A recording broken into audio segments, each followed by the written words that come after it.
It was one of those slow afternoons at the Gold Spoon, a restaurant where appearances mattered more than the food. Every waiter had a polished smile, every plate was inspected twice, and every customer was treated according to their clothes. If you looked rich, you got respect. If not, well, the staff made sure you felt out of place. That's why when an older man walked in wearing scuffed brown shoes and a faded blazer, the room's air seemed to shift. The soft piano music kept playing, but the waitresses behind the counter exchanged glances. His shoes, creased, dull, worn from years of use, caught their attention immediately. Tina, the lead waitress on shift, leaned over to her coworker. "You see that?" she whispered, smirking. "Those shoes belong in the trash." Her voice carried just enough that the man, who had just stepped up to the hostess stand, heard it. He looked down briefly as if inspecting the shoes himself, then back up. "Table for one, please," he said calmly, his tone even, respectful. The hostess hesitated, scanning him from head to toe. Sir, are you sure you're in the right place? This isn't a diner, it's a fine dining establishment." The man smiled faintly. "I'm sure. I've been here before." Tina rolled her eyes and grabbed a menu. "Come on, I'll take him," she said, her tone heavy with sarcasm. She led him through the restaurant, deliberately passing several empty tables near the front and seating him at one of the least desirable spots near the kitchen doors. Every few seconds, she glanced down at his shoes again, making a show of avoiding stepping too close. When she placed the menu in front of him, she couldn't resist one more jab. "Just so you know, sir, our prices might not match your taste." He looked up at her, his eyes gentle but sharp. "That's fine," he said quietly. "I'm not here for the price. I'm here for the experience." She gave a dry laugh and walked away, muttering under her breath, "Oh, you'll get an experience, all right." At the counter, Tina leaned against the espresso machine, still smirking. "Can you believe that guy?" she said to her coworker, Jenna. "Old shoes, thrift store blazer, and he's sitting here like he owns the place." Jenna shrugged. "Maybe he's just passing through. Don't make it a big deal." Tina waved her hand dismissively. "No, see, this is what's wrong. These kinds of people come here just to pretend. Watch, he'll order the cheapest thing on the menu and sit for an hour." But that wasn't what happened. When she returned to his table, the man had already closed the menu. "I'll have the salmon with lemon glaze," he said, "and a glass of your house wine." Tina's eyebrow lifted. That was one of the higher-end dishes. "And you're sure about the wine?" He smiled again. "Just red, please." She jotted it down without replying, walked back to the counter and whispered, "He actually ordered the salmon. Who's he trying to impress?" Jenna frowned. Maybe he just liked salmon. But Tina wasn't done. When she brought the wine, she made a point to place it with exaggerated grace. "Be careful with that glass, sir," she said. "It's imported. Costs more than those shoes of yours." The man didn't flinch. He simply nodded, picked up the glass, and said, "I'll handle it carefully, then. It's good to value what holds something precious." That answer made her blink. There was something in his tone, not defensive, not angry, just composed. Like someone who'd heard worse and learned not to let it touch him. Halfway through the meal, the restaurant began to fill up. Two men in suits walked in, one of them, the owner's assistant, a young guy named Ricky.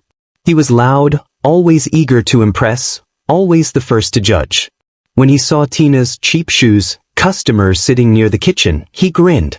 "Who's the charity case?" Ricky whispered. Tina chuckled. "No clue. Walked in like he owns the place, though. Look at those shoes. You could scrape gum with them." Ricky laughed. "Bet he doesn't tip either." What they didn't notice was that the man had finished his meal quietly and had been watching them in the reflection of the glass partition near his table. He didn't react, he just waited. When Tina brought the check, he pulled out a small, worn wallet. It wasn't designer leather, just plain brown, with years of use etched into it. He took out his card and handed it over. She looked at it, expecting a cheap debit card, but her eyes widened slightly when she saw the name embossed in gold, Charles H. Benson. She didn't recognize the name, but the card had the logo of a private banking service she'd only ever seen with the restaurant's high-end clientele. Still, she brushed it off, ran the card, and returned it with a forced smile. "Enjoy the rest of your experience," she said. He nodded. "Oh, I will." When he left, she felt a strange unease. Something about his calmness didn't sit right. Most people would have gotten defensive, embarrassed, or angry after her comments. But he hadn't. It was like he knew something she didn't. About an hour later, as the dinner rush began, the restaurant's doors swung open again. The chatter quieted immediately. The owner himself walked in, Mr. Benson, a tall, well-dressed man with silver hair and the kind of presence that turned heads. He rarely visited in person, but when he did, everyone straightened their posture. "Sir, good evening," Tina greeted, instantly switching into her polished tone. He didn't smile. His eyes scanned the room, sharp and serious. "Where's the waitress who served a man earlier today? A gentleman, older, wearing brown shoes?" Tina froze. "Me, sir. That was me." He nodded slowly. "But he's my father." The entire restaurant went silent. Even the kitchen noise seemed to stop. Tina blinked, her lips parting. "Your father?" "Yes," Mr. Benson said quietly. "He comes in sometimes to see how my staff treats customers when I'm not around." I heard about what was said. Her heart started to race. The mocking words echoed in her mind. "Those shoes belong in the trash." He continued, his tone calm but heavy. "Those shoes you laughed at? He's had them since before I could walk. They carried him through 2 jobs, 3 states, and every sacrifice that built this restaurant. They're older than most of you working here. And yet, you told him they belong in the trash." Tina's face turned pale. She tried to speak, but no words came. Mr. Benson sighed. "You see, my father doesn't care about appearances. He cares about respect. And now, thanks to you, I know exactly what kind of respect this place gives when no one's watching." He turned toward the counter. "Where's the manager?" The manager hurried over, nervous. "Right here, sir." "Take her off the floor. Effective immediately. We'll review her employment after I speak to my father." Tina's hands shook. "Please, sir, I didn't know." He looked at her one last time. "That's exactly the problem. You didn't care to know." As she was led to the back, the other waiters avoided her eyes. The chatter that used to make her feel powerful was gone. All that remained was silence and the echo of her own words. Meanwhile, outside the restaurant, the old man, Charles Benson Sr., stood by the window, watching. When his son stepped out to join him, he smiled softly. "You handled that with grace," the father said. His son nodded. "I learned that from you. You didn't need to raise your voice to show strength." Charles Sr. looked down at his shoes, scuffed and worn but still sturdy. "Guess they've still got a few miles left in them." His son smiled. "They've built an empire, Dad. These people just forgot where the ground came from." The father chuckled quietly, then placed a hand on his son's shoulder. "Don't fire her completely. Teach her. Make her understand. That's worth more than punishment." Mr. Benson nodded. "Always the teacher." As they walked away, the night air felt lighter. Inside, the restaurant buzzed again, but everyone worked with a new kind of caution, one born of humility. And somewhere in the back office, Tina sat alone, staring down at her own shiny shoes, realizing that they looked perfect, but had never really walked anywhere. Tina sat in the small employee office at the back of the Gold Spoon, the sound of laughter and clinking glasses faint through the walls. Her uniform apron was still tied around her waist, but she wasn't working anymore. She'd been benched, waiting to find out if she still had a job. She stared down at her shoes, white, spotless, polished just that morning. They reflected the fluorescent light above, but the reflection felt cruel, like the brightness was mocking her. She couldn't stop replaying the moment in her head. "Those shoes belong in the trash."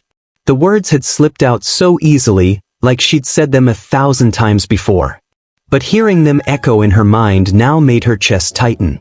Every second she expected someone to walk in and tell her she was fired.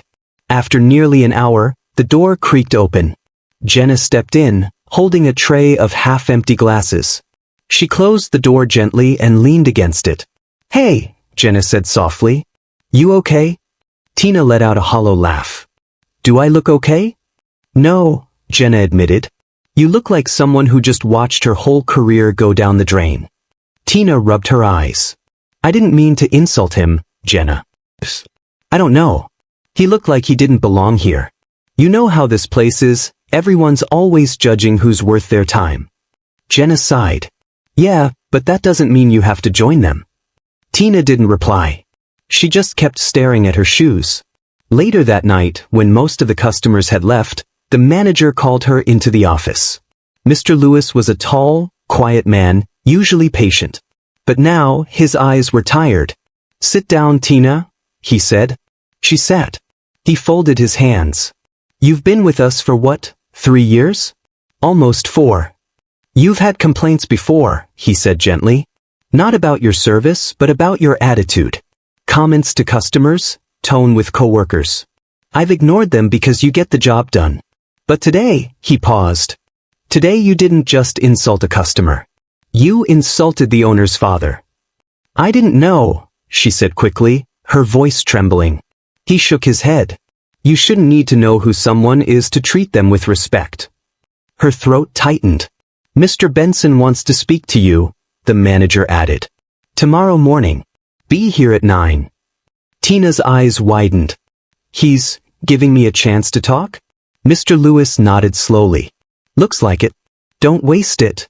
That night, Tina barely slept. Her mind raced with every possible outcome. Being fired, blacklisted, humiliated again. At dawn, she made herself get up and iron her uniform. She even polished her shoes again, though she couldn't stop thinking about how ridiculous that act was now, shining something that hadn't walked anywhere worth remembering. At exactly 9, she arrived. The restaurant was empty, quiet except for the sound of someone sweeping. Mr. Benson, the owner, sat at a corner table, a cup of coffee in front of him. He didn't look angry. If anything, he looked thoughtful, distant. He gestured to the chair across from him. Sit, Tina. She did, her heart pounding. Do you know why I called you in? He asked. She nodded. Because of what I said to your father. He tilted his head. You remember it? Her voice dropped to a whisper. Every word. Then repeat it. She froze. Sir, I...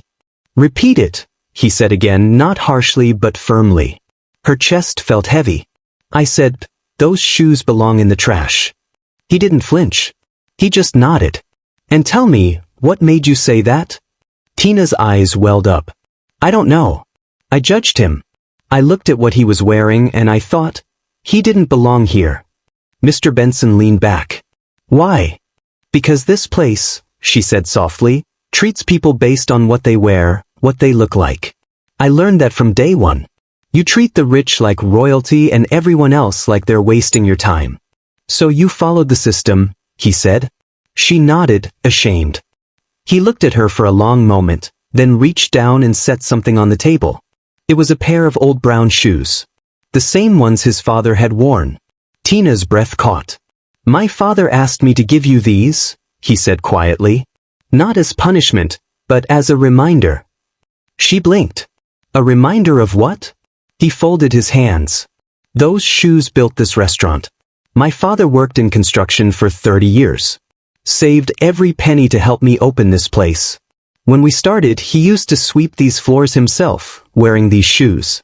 You probably stepped over him without ever realizing it. Tina stared at the shoes, the worn leather, the small cracks near the sole. They looked heavy, filled with miles of struggle. I thought this job was hard, she said quietly. Mr. Benson smiled faintly. It is. But it's harder when you forget why you're doing it. She swallowed hard. I didn't just disrespect your father.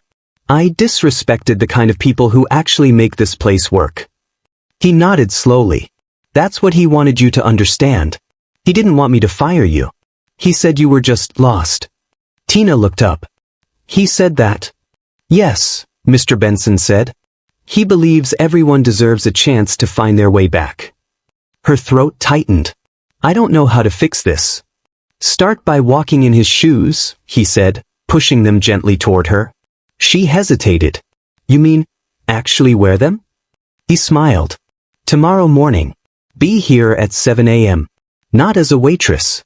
As a cleaner. Her eyes widened. A cleaner? Yes. You'll work beside the janitors for a week. You'll see this place from the ground up. That's how you'll earn your place back. The next morning, Tina arrived early. No makeup, no fancy hair bun. She put on the brown shoes. They were too big and smelled faintly of dust and polish. But when she looked down at them, something strange happened. She didn't feel embarrassed. She felt grounded. The restaurant was quiet, the air still cold from the night.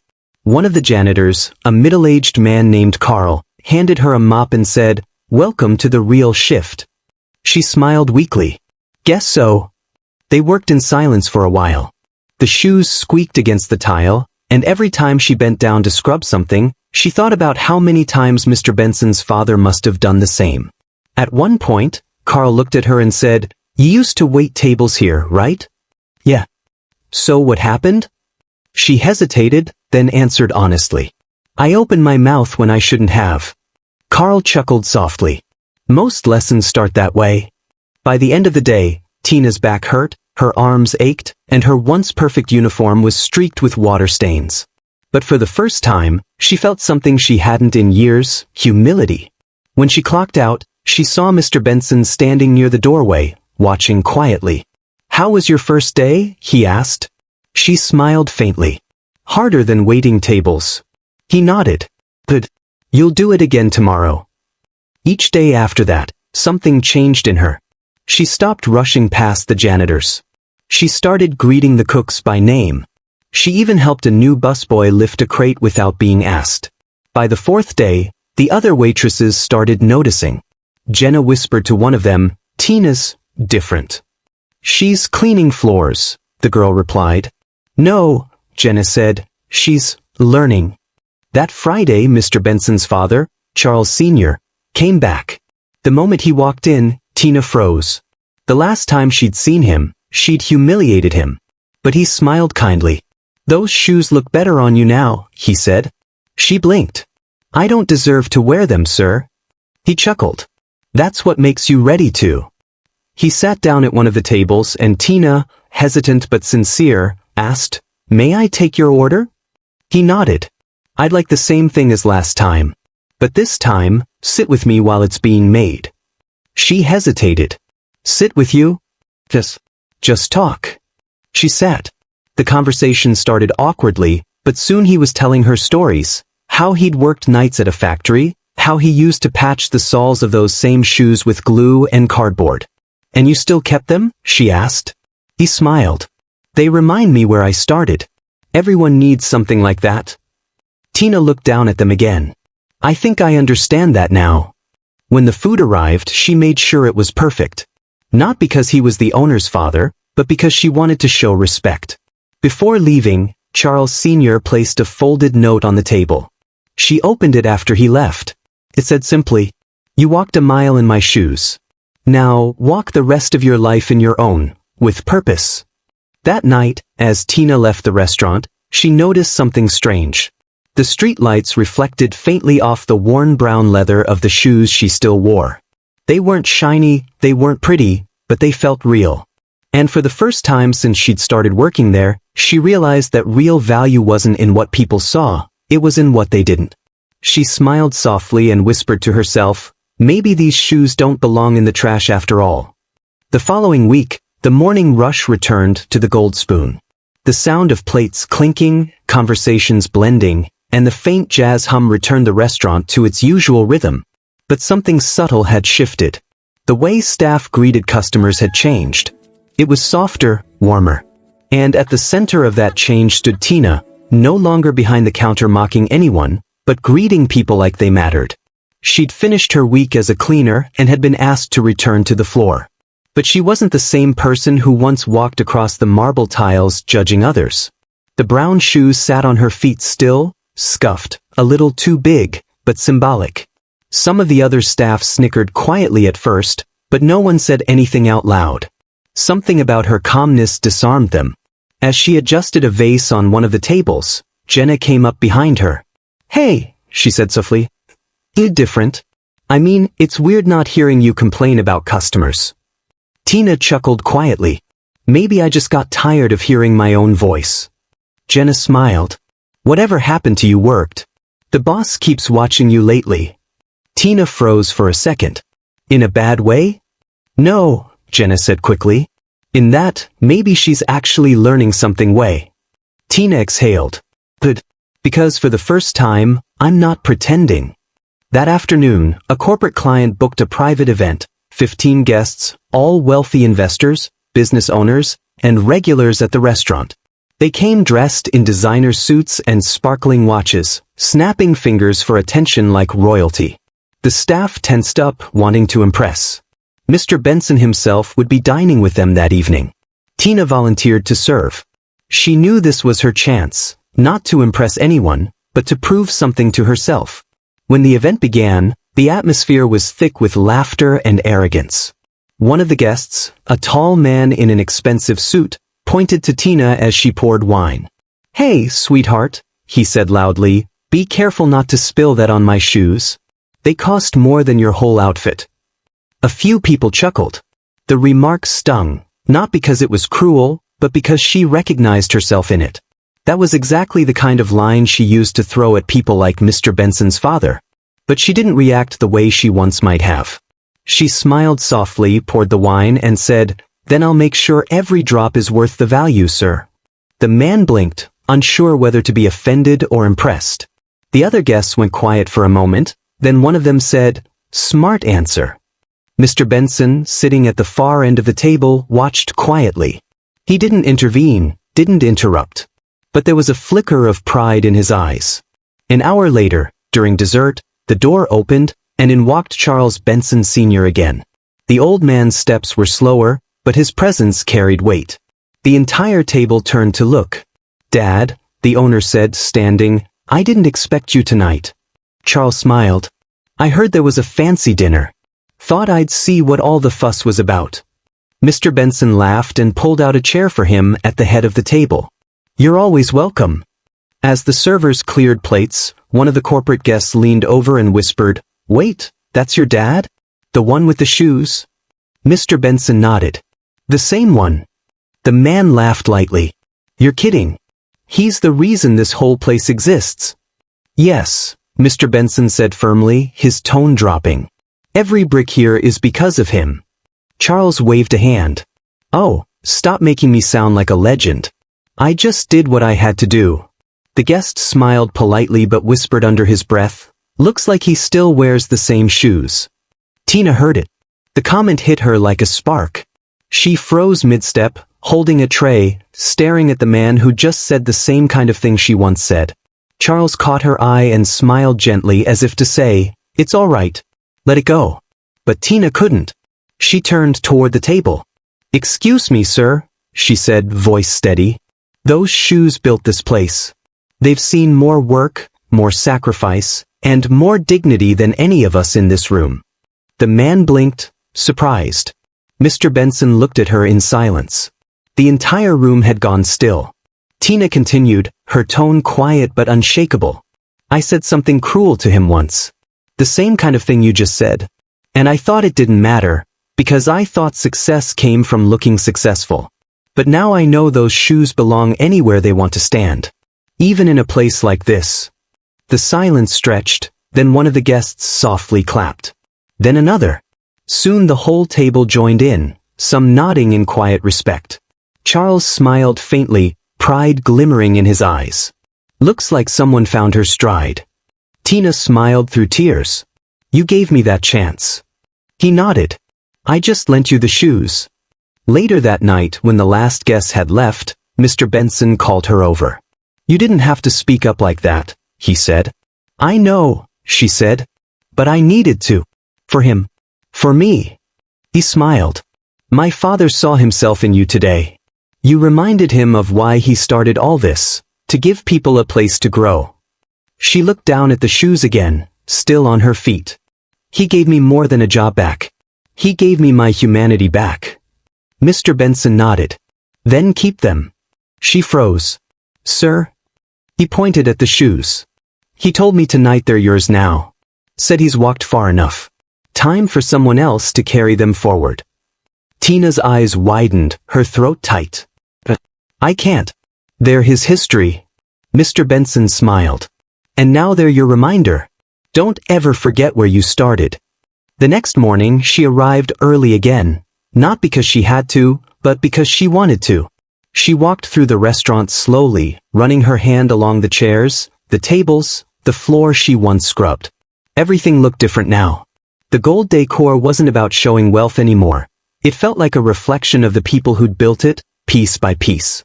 Jenna approached her, handing her a fresh apron. "The boss told me to give you this," she said. Tina unfolded it, a new one, with gold stitching at the bottom. Her name embroidered neatly, Head Waitress, Tina. Her eyes filled.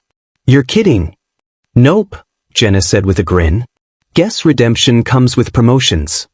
That afternoon, Charles Sr. visited one last time. He sat by the window where sunlight caught the dust in the air like tiny stars. Tina walked over with 2 cups of coffee. "For you, sir." He looked up with that same calm smile. "You're serving me again?" She nodded. "Yes. But this time I asked for it." He laughed softly. "I can see that." They sat quietly for a moment. "Mr. Benson," she said, "I used to think respect had to be earned through money or titles. But it's really just about how you treat people when you think no one's watching." He nodded. "That's the real measure of wealth." Tina hesitated. "Thank you for not letting your son fire me." He chuckled. "Firing you would have been easy. Teaching you was better. You see, when someone mocks another person, it's usually because they've forgotten their own reflection. You just needed to see yours again." She smiled through tears. "I'll never forget that." He leaned back, tapping his old cane on the floor gently. "And don't forget the shoes. They'll remind you every day." "I won't," she said softly. That evening, when the restaurant closed, Tina walked out into the cool night. She stopped by the same trash bin outside where she used to throw away her old shift shoes after they'd scuffed. This time, she looked down at the brown ones, worn, cracked, but beautiful. She whispered, half to herself, "Not the trash, never again." As she turned to leave, a young man was standing by the bus stop nearby, staring down at his torn sneakers. She could hear 2 people on the bench laughing quietly at him. For a brief moment, she saw herself in them, the same arrogance, the same ignorance. Tina walked over, smiled at the young man, and said, "Don't mind them. Nice shoes." He looked up, surprised. "They're kind of old." She smiled. "That just means they've been somewhere." He grinned shyly. "Thanks." As she walked away, she could almost hear the voice of Charles Benson Sr. in her head. "You walked a mile in my shoes. Now walk the rest of your life in your own, with purpose." And that's what real change looks like. Sometimes, the people we mock are the very ones carrying lessons we need most.